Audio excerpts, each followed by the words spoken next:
everybody, it's Jez from Nigezza.blogspot.com. Thank you for joining me today. Thank you for joining me this week when I am showcasing stuff from the new autumn winter catalogue, and I'm also combining that with Crafty Caroline Creates team challenge. She set us a challenge to do projects that involve in embossing, whether it's dry embossing or heat embossing.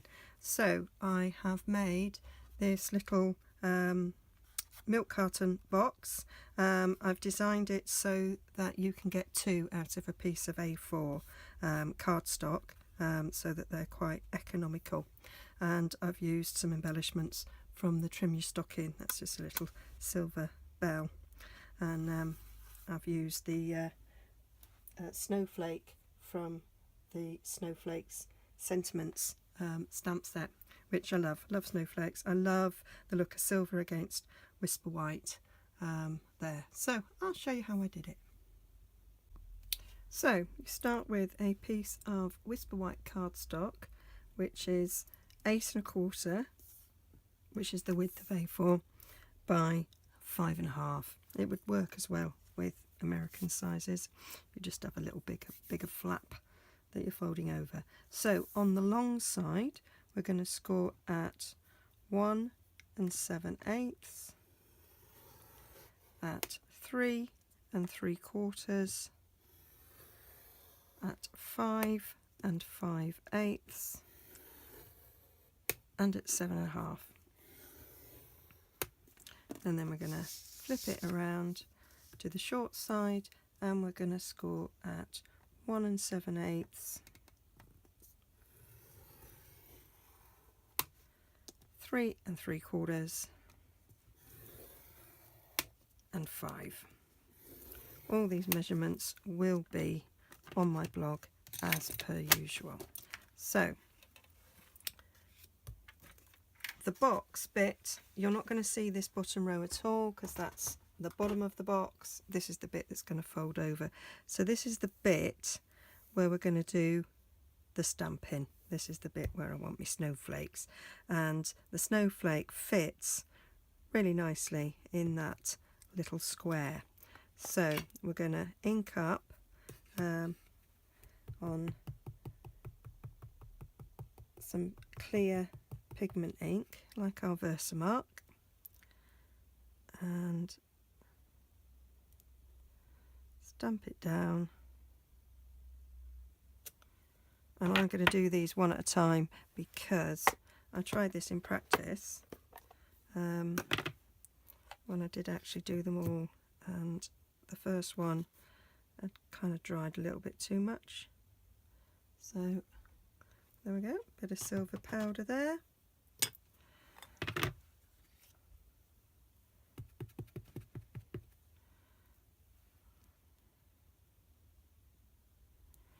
You do only get one go with this.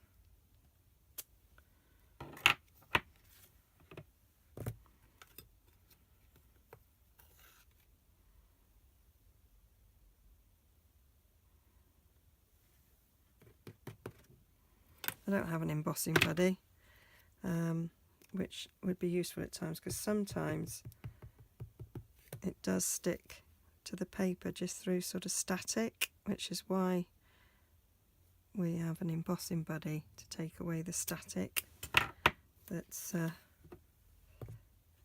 will cause the this fine embossing powder to stick to. You don't really want that, you just want it to stick to the snowflake. There's a couple of bits there where it's stuck to, but I'm gonna get a little paintbrush when I've done this last one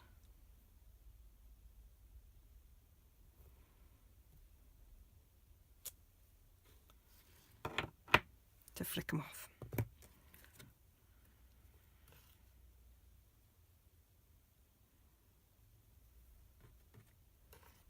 Missed a bit at the top there, and I can see there's a bit there where it's not stuck. Yeah. Right, I have got a little paintbrush where I just knock in some of these bits.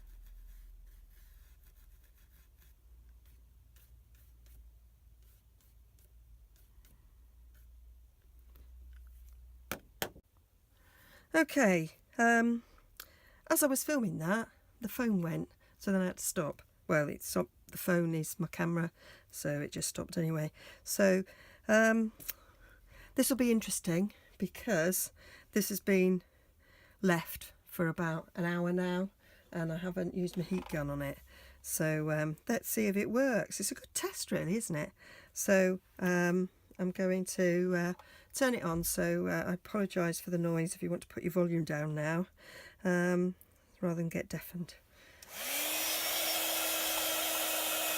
Just heats it up on my hand first. I love this, it's like magic. Well, it might not be, so it might not work. Oh yeah!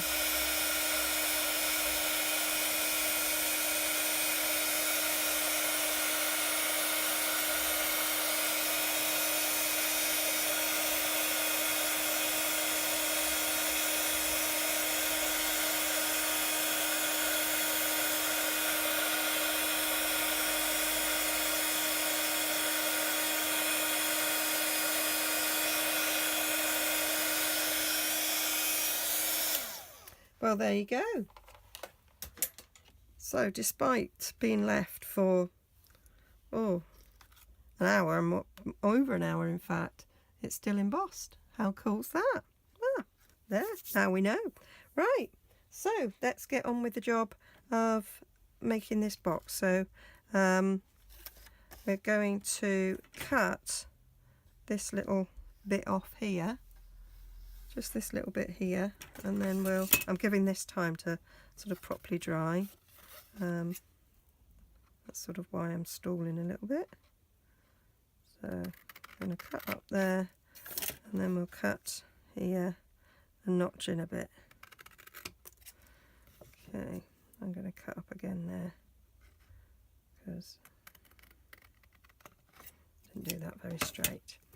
Right, is this ready? Right, so this top bit it's a milk carton box. Did I say that? Well, you'd have seen it, wouldn't you? Duh. So this is going to get folded this way. Fold and burnish that.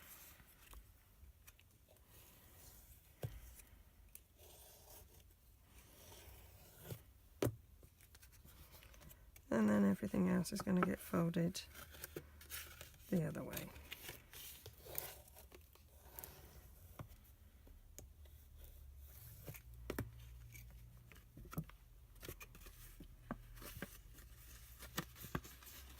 I'm trying to be careful. It seems to be dried now, so that's okay. Still slightly warm. Right, and then let's fold these little ones.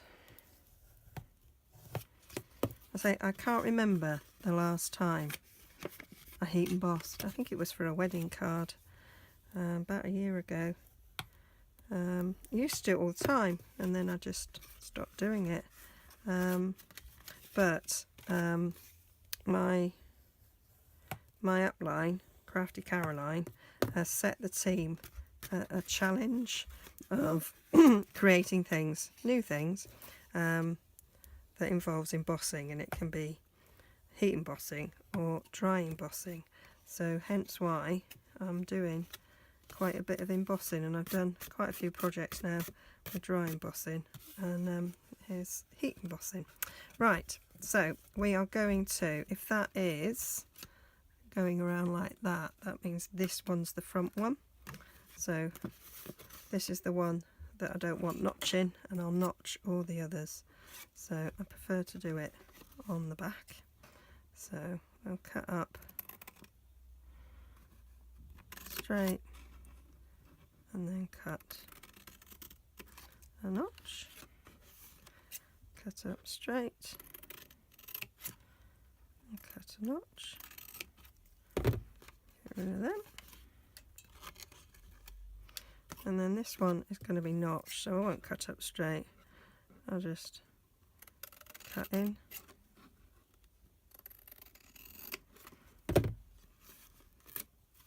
I'm doing my 2 notches, and then that one on each side.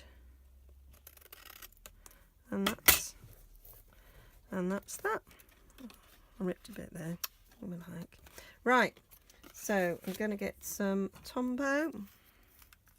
Could use fast fuse. You could use tear and tape. But as you know, I'm a Tombow girl. Not a tomboy, but a Tombow.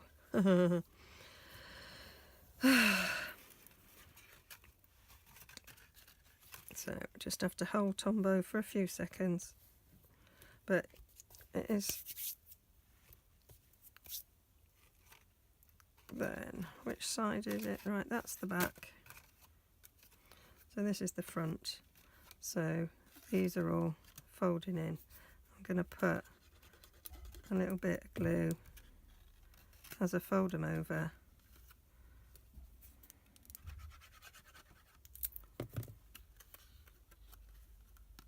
It's not 100% necessary, but I do like it. It does sort of make sure that they don't pop up. Oh, not quite the edge enough.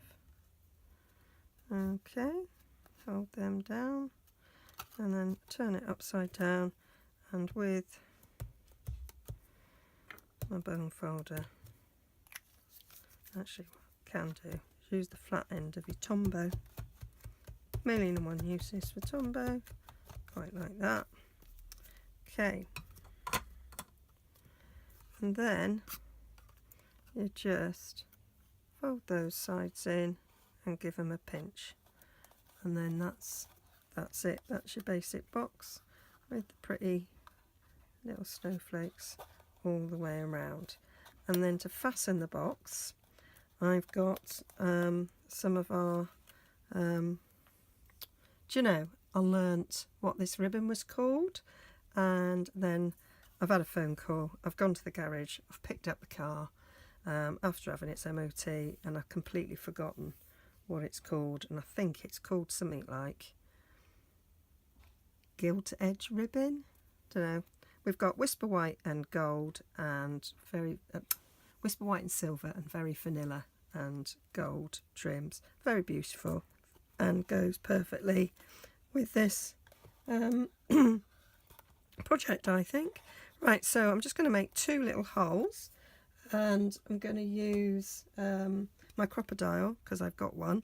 You can use a handheld hole punch that we stock, but as I have a crocodile, there is no point in me buying another tool that doesn't do as many jobs as this does. I'm using the smallest hole. You could use the bigger hole, but I'm using the smaller one.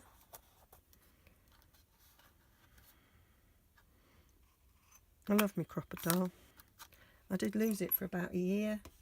Accused my husband of borrowing it for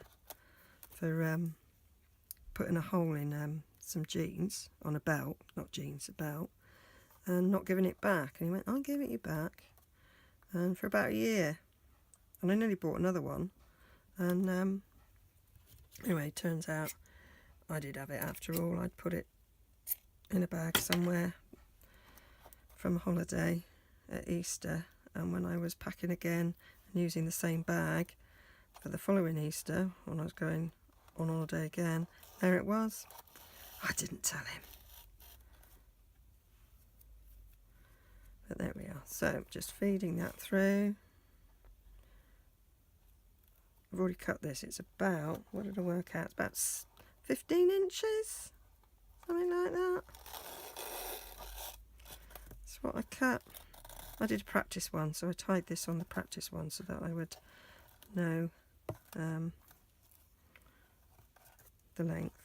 Right, so now we're going to tie a bow, and I have tied, I don't know, about 10 bows just to practice, and so that I would be able to do this on film and look like I am some amazing bow tire. Yay! And, well, not bad, eh? Not bad. That's what practice does for you. There. So that's the little bow. I'm gonna give it a little, I'm gonna use my proper sharp slippers, scissors to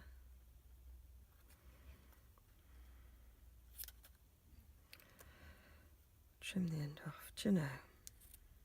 There.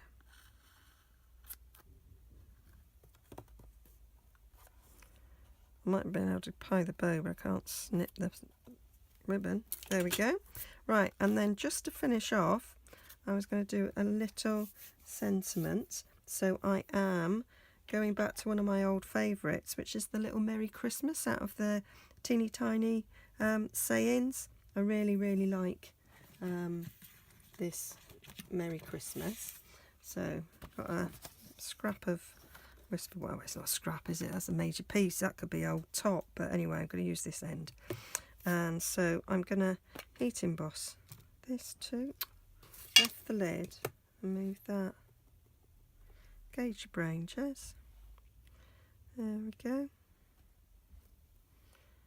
Merry Christmas. It seems strange thinking about Christmas when it's actually, kids just gone back to school, haven't they, in September. And here we are making Christmas stuff. But actually, if you're a crafter, we do. I used to always, October half term, when the kids were off, that's when we made our Christmas cards. We used to sit down and make loads because they wanted to give one to each of their classmates, teachers, everything, all our relatives. I come from an Irish Catholic family, hundreds of them. So yeah, we'd make a start there in October half term. Right, just a quick blast again. Excuse the noise.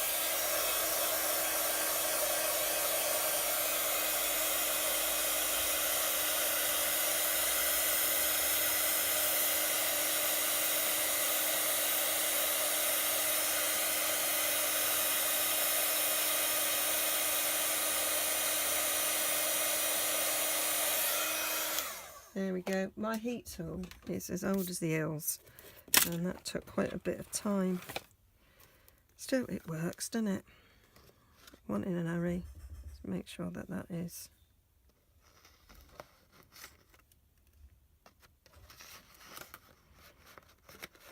So I'm just going to cut it out with the label pen. And I am just using a little glue dot. It's there on my thing. This is out of the Trim Your Stocking, a little bell. So I just cut that out of some silver and thought that would go quite nicely. I am just putting this on the top tip of that. I'm going to tuck it up under the ribbon at a jaunty little angle. Stick that in there, and then I'm gonna, you could just leave it like that, but I thought a little silver bell on it would set it off quite nicely. So I just think that'd be lovely, a little gift, a tabletop Christmas favour, if you do tabletop Boxing Day presents that we do. That's quite nice, and you could fit quite a bit in that. You could probably fit a Pandora in that, or at least make it a little bit bigger to fit one. Okay, so as ever, go over to my blog, nigezza.blogspot.com, and all the measurements are there. Okay, I shall be joining you again with another embossing project for our September challenge, and see what I come up with. Okay, bye.